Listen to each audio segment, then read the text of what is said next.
C'est vraiment une fierté, une dignité pour nous. Et nous lui disons vraiment infiniment merci. Nous disons merci aussi à notre pasteur, celui-là qui est vraiment un guerrier, un combattant, un héros de la foi. Nous pouvons le dire avec dignité, avec fierté, parce qu'on voit les traces. On voit les œuvres qui accompagnent cette foi-là. Et là où il se trouve, que vraiment le Seigneur le bénisse. Il bénisse son ministère, il bénisse sa maison et tout ce qu'il entreprend. Et qu'un jour, nous puissions le voir vraiment très grand. Très grand. Vraiment, quand je dis très grand, c'est vraiment très grand. Que Dieu le bénisse. Dieu bénisse également les serviteurs de Dieu, les pasteurs associés, les prédicateurs qui ne dorment pas, qui fouillent ça et là, qui montent, qui descendent, pour trouver quelque chose de consistant pour donner au peuple. Frères, que Dieu vous bénisse. Les fidèles aussi, vous qui priez pour nous sans cesse, que Dieu vous bénisse. Continuez toujours de prier les uns pour les autres. Dieu nous bénira. Que Dieu soit loué. Je ne voudrais pas être long ce soir. Nous allons, dans cette position-là, prendre quelques passages des Écritures.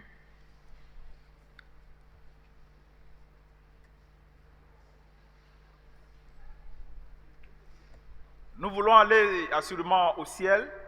Nous nous apprêtons pour y aller. Cependant, nous sommes encore sur la terre ici. Et nous avons besoin de manger. Nous avons besoin de nous vêtir. C'est vrai que le Seigneur nous a demandé de ne pas nous soucier de cela. C'est parce qu'il peut pouvoir cela qu'il a demandé de ne pas nous soucier. Il faut comprendre ça comme ça. Voilà, ce soir, je voulais juste ajouter un peu de piment dans notre vie de chaque jour pour que cela puisse nous booster un peu. Vous voyez, dans les temps anciens, quand on parle du biocosseux, vous voyez, c'est que tout le monde connaît ce plat-là. Et tout le monde apprécie. Même les Blancs, quand ils arrivent en Côte d'Ivoire ici, ils disent, on a entendu parler du biocosseux. C'est quoi? Mais quand ils mangent ça, souvent, ils vont chez eux là, avec des mortiers. Et une femme blanche qui était venue chez nous au village, elle a fait 1 an, avant de partir, elle a pris pilule et un mortier. Banane pour partir. Parce qu'elle a pris à pilule le foutou, elle fait le biocosseux avant de partir. Vous voyez? Mais l'original, ce n'était pas comme ça. Dans le temps ancien, quand on parle de biocosseux, ça veut dire qu'il n'y a rien à manger. Il n'y a pas de viande, il n'y a pas de poisson, il n'y a rien. Il n'y a même pas aubergine, mais il n'y a rien. C'est piment seulement qui est là. Piment et sel. Il n'y a rien à manger. Tu allais visiter les pieds, il n'y a rien. Tu allais visiter dans l'eau les nasses, là, ça n'a pas plus de poisson, il n'y a rien. Et le grand-père ou le papa, quand il arrive, il dit à sa femme, ah chérie, aujourd'hui, là, il n'y a rien. Hein? La maman dit, t'inquiète, je vais gérer la situation. Elle rentre dans la cuisine, elle prend les piments. Ce n'est pas les piments que vous avez sur le marché d'Abidjan ici, hein? C'est les piments. Il ne sait pas emballer, je ne sais pas comment on appelle ça, les petits là. Voilà, c'est ça. C'est ça même. Voilà. Chez nous, on appelle ça deux conditions. Son rouge, elle écrase ça bien. Quand tu as 10 km, tu sens son odeur. C'est pas piment qu'on plante, hein. Ça pousse comme ça naturellement. Et mon père m'a dit que c'est lorsque les oiseaux ont mangé les piments, ils n'ont pas pu digérer les grains qu'ils ont chiés. Quand ça pousse là, ça donne ça. C'est naturel. Ça pousse n'importe où, même sur le rocher, ça pousse. Ça ne meurt pas comme ça. Quand tu as mangé ça, toutes tes sens sont dressés. Tes cheveux sont dressés ta tête. Le lendemain, à 5h du matin, tu es là pour aller au chef, pour aller chercher viande poisson. Tu ne peux pas manger ça 2 fois. Et ce soir, c'est ce plat-là que je vais vous servir. Pour que chacun se tienne debout pour la bataille. Que Dieu vous bénisse. On va prendre 3 passages ce soir. On va lire 2, je vais réserver le dernier pour la fin. Le premier, c'est dans Jean chapitre 5, versets 2 à 9.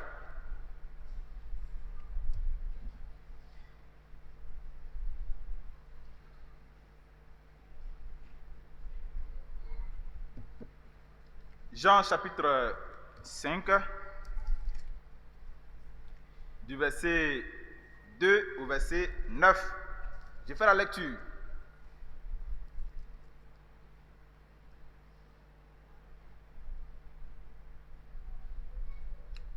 C'est plutôt Jean chapitre 5, hein? Excusez-moi. Jean chapitre 5, voilà, du verset 2 au verset 5. Que Dieu soit loué.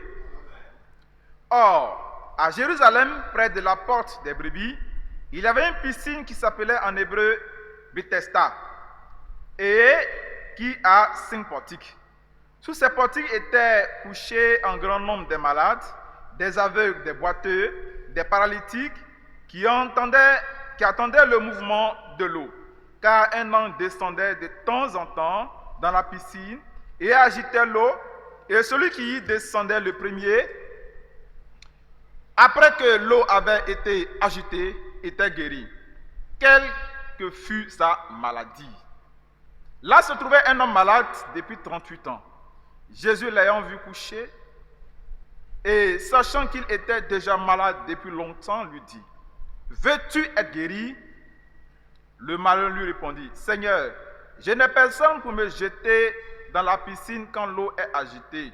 Et pendant que j'y vais, un autre descend avant moi. Lève-toi, lui dit Jésus, prends ton lit et marche. » Aussitôt, cet homme fut guéri, il prit son lit et marcha. Que Dieu soit béni. Nous allons prendre aussi dans le livre de Luc, chapitre 1, verset 1 à 4. C'est un petit passage que nous connaissons.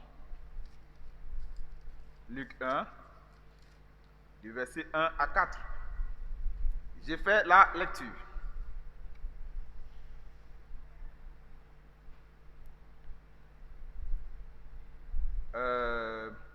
C'est un peu long, mais je vais prendre d'abord Luc 1 du verset 1 à 4 et puis je vais ajouter quelque chose dessus. Plusieurs ayant entrepris de composer un récit des événements qui se sont accomplis parmi nous, suivant ce qui nous ont transmis ceux qui ont été des témoins oculaires dès le commencement et sont devenus des ministres de la parole, il m'a aussi semblé bon, après avoir fait des recherches exactes sur toutes ces choses depuis leur origine, de te les exposer par écrit d'une manière suivie, excellent Théophile, afin que tu reconnaisses la certitude des enseignements que tu as reçus. Alors, je continue un peu. Du temps d'Hérode, roi de Judée, il y avait un sacrificateur nommé Zacharie. De la classe d'Abia, sa femme était d'entre les filles d'Aaron et s'appelait Élisabeth. Tous deux étaient justes devant Dieu, observant d'une manière irréprochable tous les commandements et toutes les ordonnances du Seigneur. Ils n'avaient point d'enfant parce qu'Élisabeth était stérile. Et ils étaient l'un et l'autre avancés en âge. Or, pendant qu'il s'acquittait de ses fonctions devant Dieu, selon le tour de sa classe, il fut appelé par le sort, d'après la règle du sacerdoce, à entrer dans le temple du Seigneur pour offrir le parfum. Toute la multitude du peuple était dehors en prière à l'heure du parfum. Alors un ange du Seigneur apparut à Zacharie et s'était debout à droite de l'autel des parfums. Zacharie fut troublé en le voyant et la frayeur s'empara de lui. Mais l'ange lui dit, « Ne crains point Zacharie, car ta prière a été exaucée. Ta femme Élisabeth t'enfantera un fils, et tu lui donneras le nom de Jean. Il sera pour toi un sujet de joie et d'allégresse, et plusieurs se réjouiront de sa naissance, car il sera grand devant le Seigneur. Il ne boira ni vin, ni liqueur enivrante, et il sera rempli de l'Esprit Saint dès le sein de sa mère. Il ramènera plusieurs des filles d'Israël au Seigneur leur Dieu. Il marchera devant Dieu avec l'esprit et la puissance d'Élie pour ramener le cœur des pères vers les enfants et les rebelles à la sagesse des justes, afin de préparer au Seigneur un peuple bien disposé. Zacharie dit à l'ange, « À quoi reconnaîtrai-je cela, car je suis vieux et ma femme est avancée en âge ?» L'ange lui répondit, « Je suis Gabriel, je me tiens devant Dieu. J'ai été envoyé pour te parler et pour t'annoncer ces bonnes nouvelles. Et voici, tu seras muet et tu ne pourras parler jusqu'au jour où ces choses arriveront, parce que tu n'as pas cru à mes paroles qui s'accompliront en leur temps. » Que Dieu bénisse la lecture de sa parole. Veuillez vous asseoir. Je lirai le troisième passage après. Alors, ce soir, mon petit sermon s'intitule autour de ces quelques mots. Ne raisonne pas, crois seulement. Amen. Ne raisonne pas, crois seulement. Amen. Ne raisonne pas, crois seulement. La foi et le raisonnement humain ne sont pas compatibles. Amen. Voyez, jamais, ça ne marche pas. Amen. Le raisonnement humain ne marche pas avec la foi. La foi ne raisonne pas. La foi croit tout simplement et puis on avance. Voyez, la foi marche avec la confiance. La foi marche avec l'assurance. Oui, la foi ne marche pas avec ces démonstrations mathématiques, philosophiques, avec ces expériences des physiciens et des chimistes. Non, la foi ne marche pas ainsi. Et Dieu a montré par le passé et que tout ce monde-là avait tort. Ces mathématiciens, ces philosophes, ces chimistes, ces physiciens. Dieu leur a montré qu'ils avaient tort au temps de Noé. Parce que par leurs calculs, par leurs démonstrations, par leur philosophie, ils ont montré par A plus B que les écluses des cieux ne pouvaient pas s'ouvrir et que l'eau ne pouvait pas tomber du ciel. Mais Dieu a démontré le contraire. Dieu leur a montré que c'était faux. Mais il s'est trouvé parmi ceux-là quelqu'un, Noé, qui n'a pas cherché à raisonner, qui n'a pas cherché à comprendre ce que Dieu a dit, c'est vrai. Il dit, Amen Seigneur, je crois seulement. Amen. Ainsi soit-il. Et il a commencé à bâtir lâche. Les gens commençaient à se moquer de lui. Mais cela ne pouvait pas arrêter la foi de Noé. Noé a continué et nous connaissons les résultats. Le nom de Dieu a été glorifié et ces impies ont été noyés dans l'eau du déluge. Que le nom du Seigneur soit béni. Dieu l'a aussi prouvé au temps d'Abraham. Parce que Sarah était avancée en âge et Abraham aussi. Les gens disaient, mais c'en est fini pour toi Abraham. Tu ne pourras pas avoir l'enfant promis. Sarah, sa femme elle-même, avait perdu cette foi-là, a commencé à raisonner. Dis, mon Seigneur, regarde, j'ai vieilli, mes entrailles ne répondent plus. Il y a longtemps que j'ai atteint la ménopause. Seigneur, le Seigneur a dit assurément, mais je ne crois pas. Va vers ma servante. Peut-être que. Elle a commencé à raisonner. La foi ne raisonne pas. La foi croit seulement. La foi ne fait pas de démonstration de calcul. 1 plus 1 égale à 2, non. Si Dieu te dit 1 plus 1 égale à 1, crois cela. Si te dit 1 plus 1 égale à 1, crois seulement. Il dit la vérité. Il n'y a que lui qui dit la vérité. Et Sarah a commencé à démontrer par-ci, par-là. Tout le temps, elle était avec son mari. Mais chérie, toi, tu vois, il y a longtemps, je n'ai plus mes règles. Il y a longtemps, j'ai atteint la ménopause. Ce que Dieu a dit, là, je sais qu'il est Dieu, hein, mais est-ce que ne raisonne plus, mon frère, ne raisonne plus, ma soeur. Crois seulement. Crois seulement. Au temps de Moïse, lorsque les enfants sont arrivés à la mer Rouge, il y avait parmi le peuple ceux-là qui disaient à Moïse, mais Moïse, nous on t'a dit, restons en Égypte, tu dis alors à la terre promise. Maintenant voilà. Et nous sommes ceux qui ici là, nous allons tous périr ici. Dieu a chuchoté à l'oreille de Moïse. Il dit, crois seulement et tu verras la gloire de l'Éternel. Pourquoi tout ce peuple est en train de murmurer? Tu as la puissance. Parle et tu verras la chose accomplie.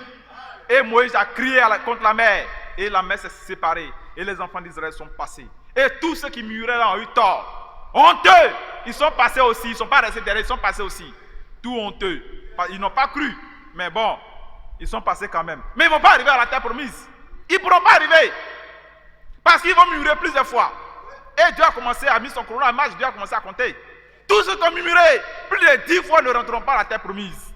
Ne murmurons pas, mes chers frères et sœurs. Croyons simplement à la parole de l'Éternel et nous verrons les miracles, les merveilles de l'Éternel. Que Dieu soit béni. Dans le désert, il a montré encore en ce monde-là et que de l'eau pouvait sortir du rocher. Comment est-ce que d'un rocher, de l'eau peut sortir? Impossible dans la réalité, mais Dieu l'a fait. Et les gens bu de cette eau vive qui sortait du rocher. Mon frère, crois seulement. Crois seulement à ce qui a été apporté. Crois seulement à ce qui a été annoncé et tu verras les merveilles de l'Éternel. Que Dieu soit béni. Les arguments et les démonstrations ne peuvent pas vraiment nous donner quelque chose de bon. Laissons tomber les raisonnements, les arguments par-ci, par-là et vous allez voir la gloire de l'Éternel. Que Dieu soit béni. Vous voyez, aucun raisonnement même ne pouvait convaincre Sarah. Aucun raisonnement. D'ailleurs, quand elle va à la maternité pour aller voir les médecins, le gynécologue lui dit, ah bon, vraiment, la maman Sarah, vraiment, il sait que ton mari a la foi, hein, mais ce que mes appareils voient là, Mes appareils me disent que, d'ailleurs même que tes trompes me sont bouchées même, qu'il y a longtemps même, c'est bouché même. Ça peut même le produire au verre. Vous direz que ça a produit au vulve même. Est-ce que toi-même là, est-ce que tu as encore, excusez-moi, est-ce que tu as encore tes menstrues? J'ai dit à mon mari, que depuis longtemps je vois plus, je dis voilà, va dire à ton mari que c'est impossible. Vous voyez, la science a démontré le contraire, pas des raisonnements, pour dire que ce n'est pas possible. Mais Dieu a démontré le contraire. Il est le même hier, aujourd'hui et éternellement. Croyons simplement.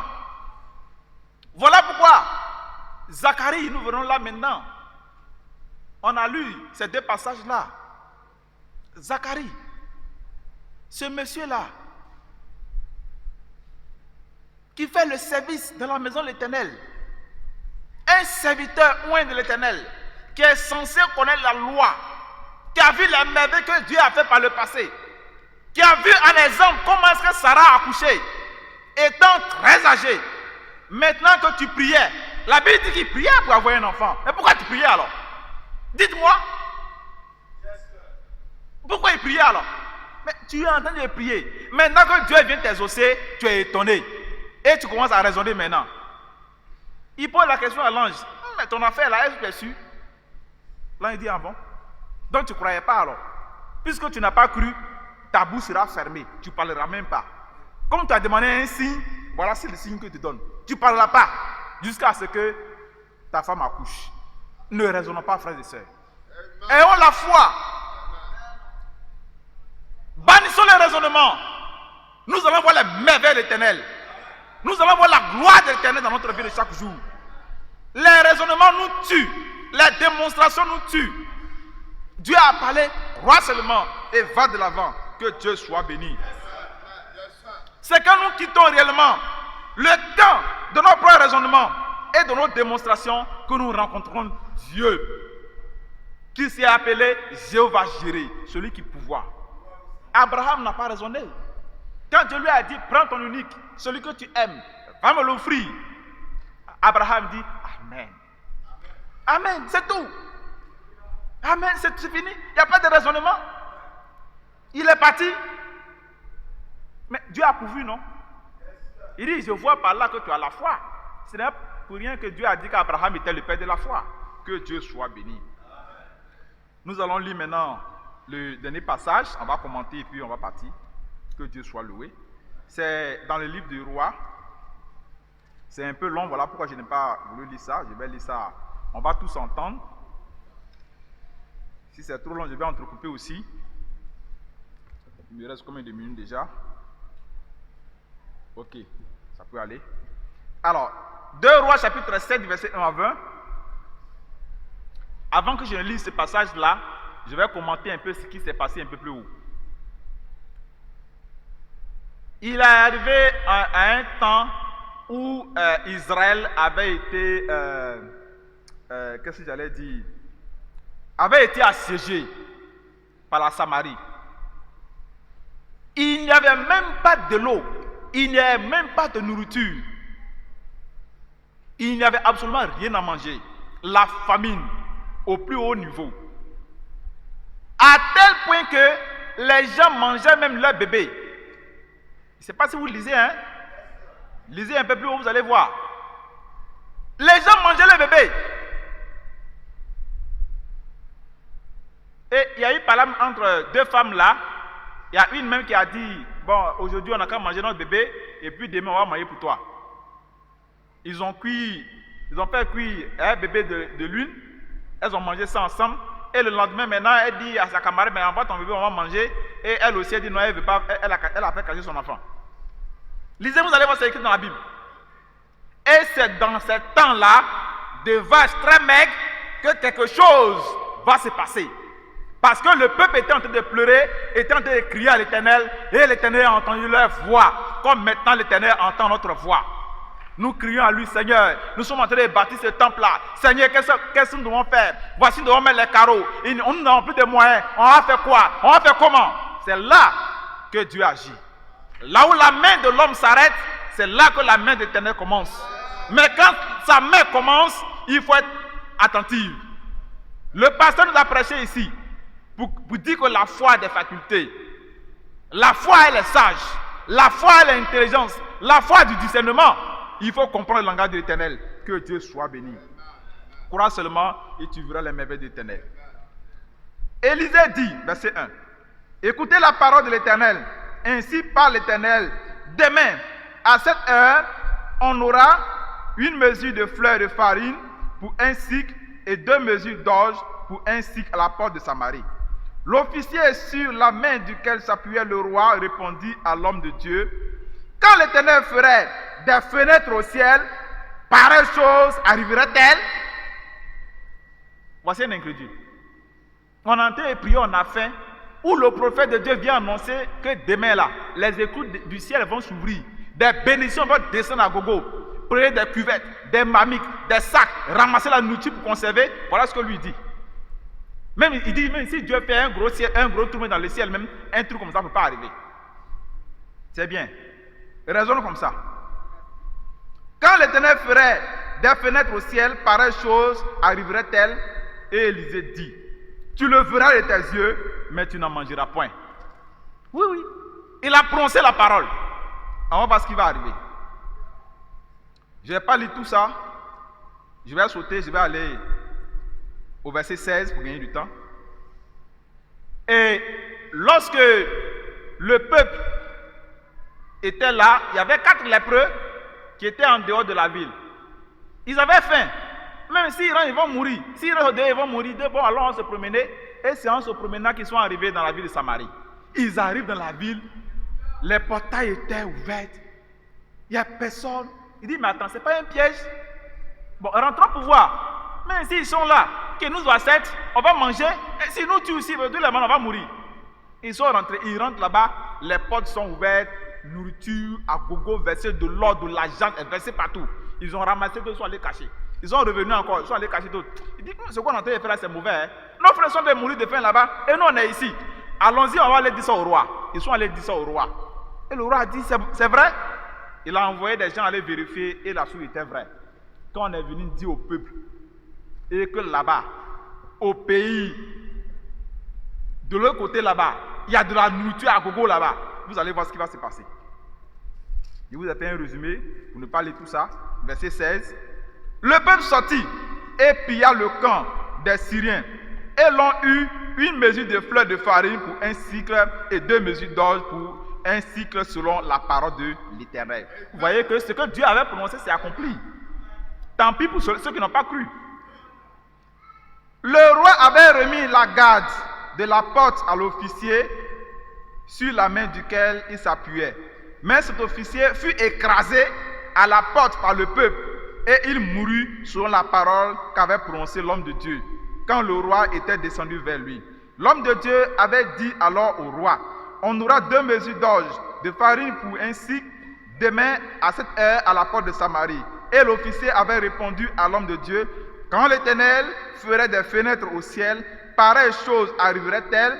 Et Élisée avait dit, tu le verras de tes yeux, mais tu n'en mangeras point.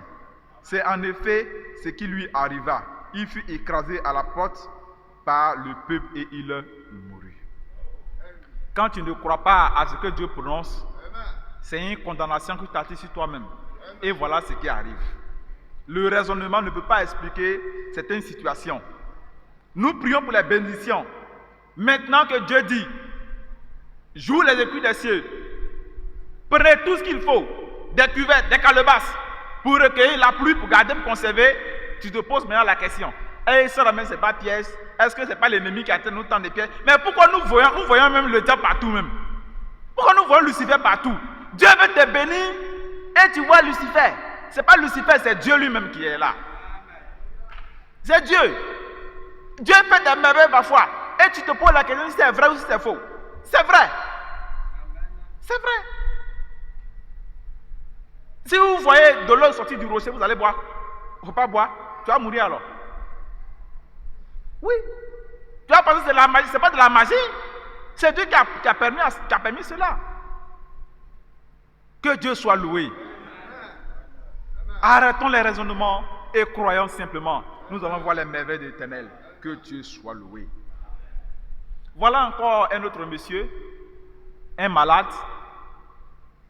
à la piscine de Bethesda, qui est malade depuis 38 ans.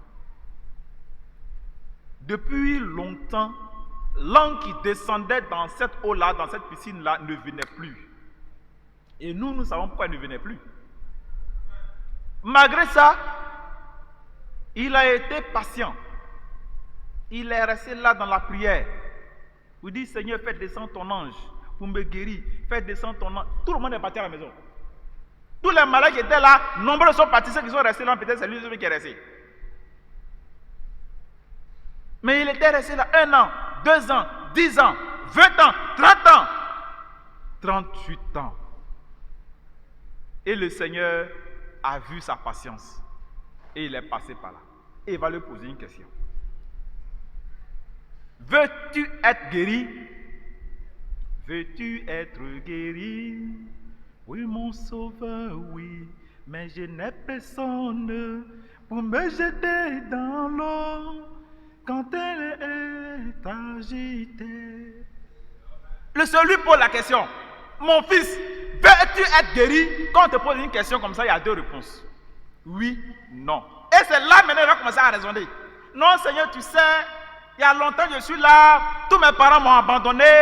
Non, je n'ai personne pour me jeter dans l'eau. Ça là même là, je sais que tu ne peux rien faire pour moi. Je suis plus gros que toi. Le Seigneur lui dit, c'est pas ce que tu as demandé. Je t'ai posé une seule question. Veux-tu être guéri? C'est la question que tu as posée. Est-ce que tu as la foi pour être guéri? L'ange qui descendait dans l'eau a changé de mouvement. C'est moi en personne. Crois seulement et tu verras. Crois seulement et tu verras. C'est là qu'il s'est réveillé maintenant. Il regarde, il voit le fils de David. Et Dieu lui a dit, lève-toi, marche. Et il s'est levé, il a commencé à glorifier le nom du Seigneur. Veux-tu être béni, mon frère? Veux-tu être béni, ma soeur? Le pasteur nous a prêché le dimanche. Il était obligé d'ouvrir le livre, le petit livre, et de nous lire ce qui est écrit entre les lignes. Parce que tout le monde n'arrive pas à voir, à comprendre. Tu veux être béni? On dit les éclus des cieux maintenant sont ouverts. Dieu est en train de faire des merveilles. On dit prends tes calebasses, tes assiettes, tes marmites, tout ce que tu as à la maison, il faut recueillir de l'eau, recueillir de la nourriture, parce qu'on ne sait pas quand ça va prendre fin.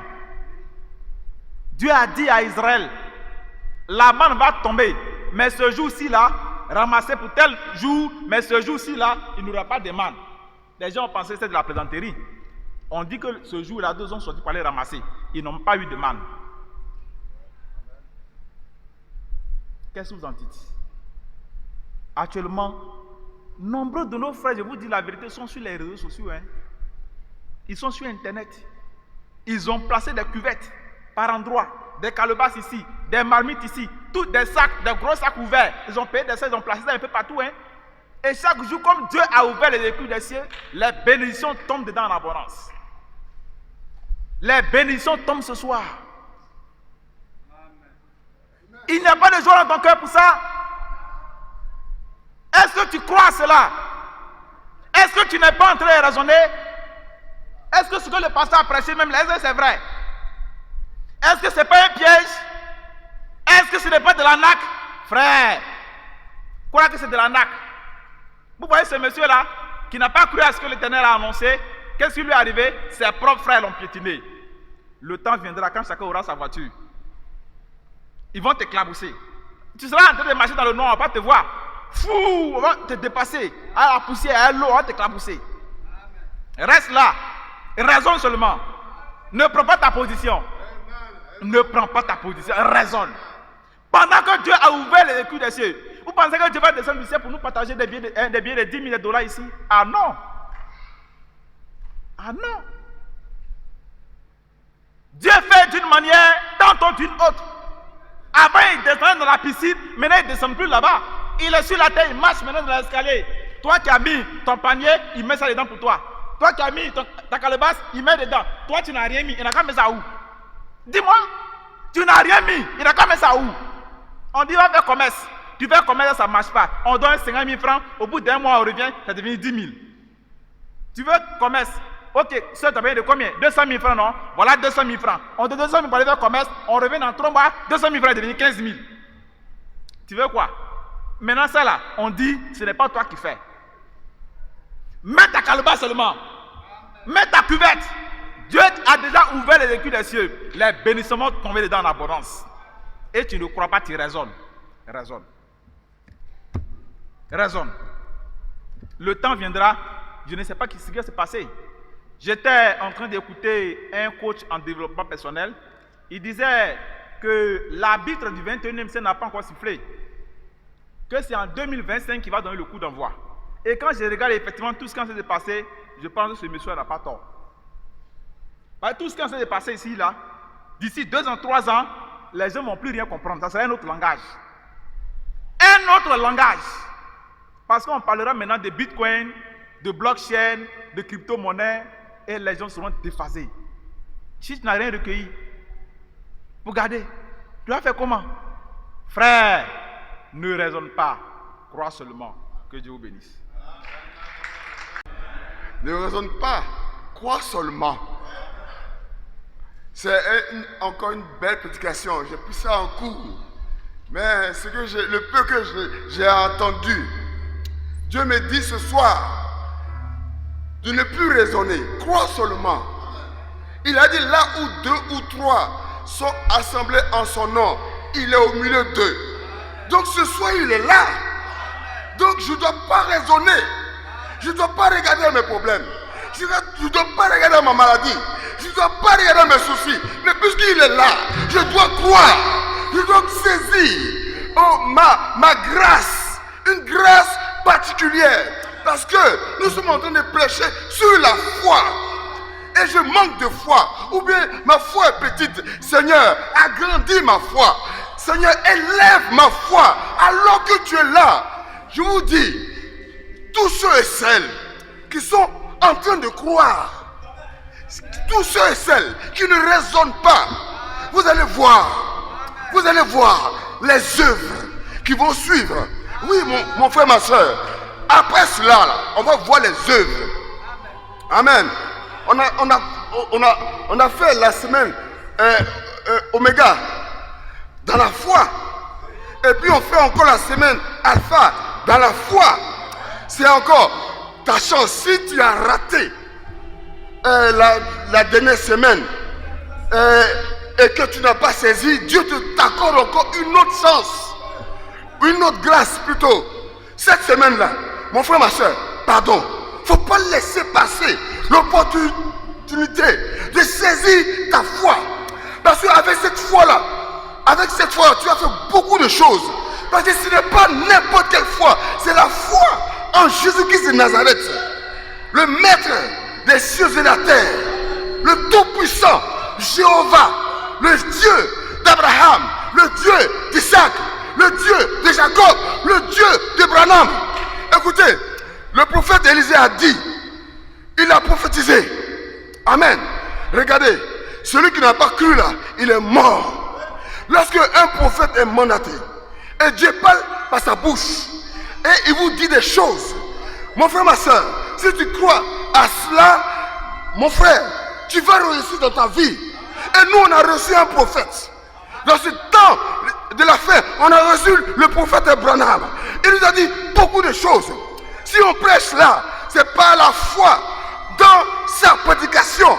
Parce que nous savons, nous croyons qu'il c'est le livre de Malachie 4, le dernier. Et il nous a prêché des choses par la foi. Est-ce que tu as la foi? Mon frère, ma soeur, est-ce que tu as la foi? Si tu me dis que tu as la foi, on va voir les œuvres de chacun. Oui. Rendez-vous à nos œuvres. Oui, c'est ça le rendez-vous. Il vient de dire, quand tu vas voir ton frère te dépasser avec sa grosse voiture, tu vas comprendre que tu n'as pas eu la foi. Quand tu vas voir ta soeur te dépasser avec sa grande voiture, tu vas comprendre que tu n'as pas eu la foi. Ah oui, quand tu vas voir la bénédiction, Dieu va bénir tous ceux qui vont saisir cette foi-là aujourd'hui. Amen. Les œuvres sont l'expression de notre foi. C'est à nos œuvres que l'on va reconnaître si on a vraiment cru, si on a vraiment foi. Amen. Moi, mon Père me dit, l'or et l'argent m'appartiennent. Moi, mon Père me dit, La bénédiction spirituelle, là, c'est lui-même. Moi, mon père me dit, la bénédiction physique, c'est lui-même. Alors, comment je vais rester vide spirituellement? Comment je vais rester vide sur le plan physique? Comment je vais rester vide matériellement? Moi, je crois que je veux tous les 3 dimensions de bénédiction. Tous les 3 sortes de bénédiction. Est-ce que tu crois à ça? Est-ce que tu crois à ça? Si tu n'as pas saisi cela, mon frère, ma soeur, il est temps encore pour toi de saisir cela. C'est une grâce particulière. Ne manque pas cela, mon frère, ma soeur. Ne manquons pas cela, Seigneur. Ce n'est pas du jeu. Ce n'est pas de la plaisanterie. Mais c'est réel. Moi, je crois. Amen. Moi, j'ai foi. Que le Dieu soit béni. J'avais eu un souci dans mon placement. Et j'ai commencé à déprimer. Mais le Seigneur m'a envoyé un songe pour me montrer que je déprimais. Il ne faut pas déprimer. Je suis là ou bien quoi? Est-ce que ce n'est pas moi qui suis là qui déprime le vouloir et le faire? Il faut avoir foi. Et tu verras. Et ça a été décanté. Amen. Aujourd'hui même, ça a été décanté par la grâce de Dieu. Il faut avoir foi. Il ne faut jamais douter. Amen. On va se tenir debout.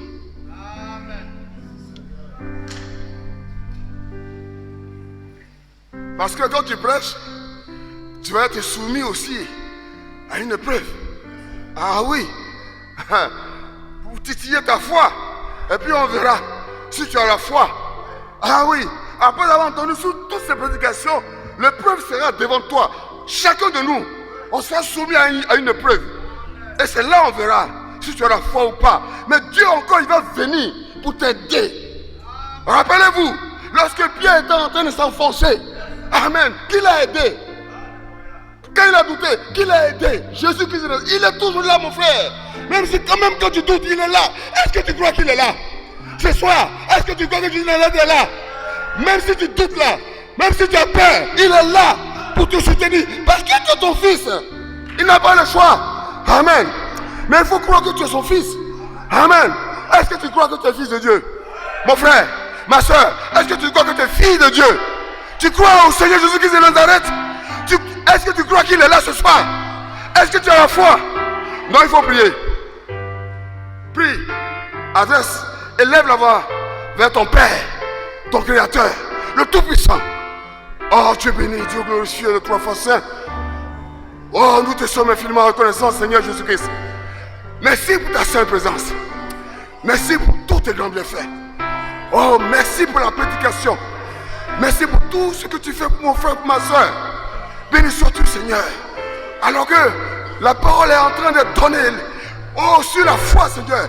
Père, donne-nous la foi. Accorde-nous la foi. Accorde-nous notre foi. Nous, notre foi, Seigneur. Pour ne pas que nous manquons la bénédiction. Béni sois-tu. Loué sois-tu. Au nom de Jésus-Christ.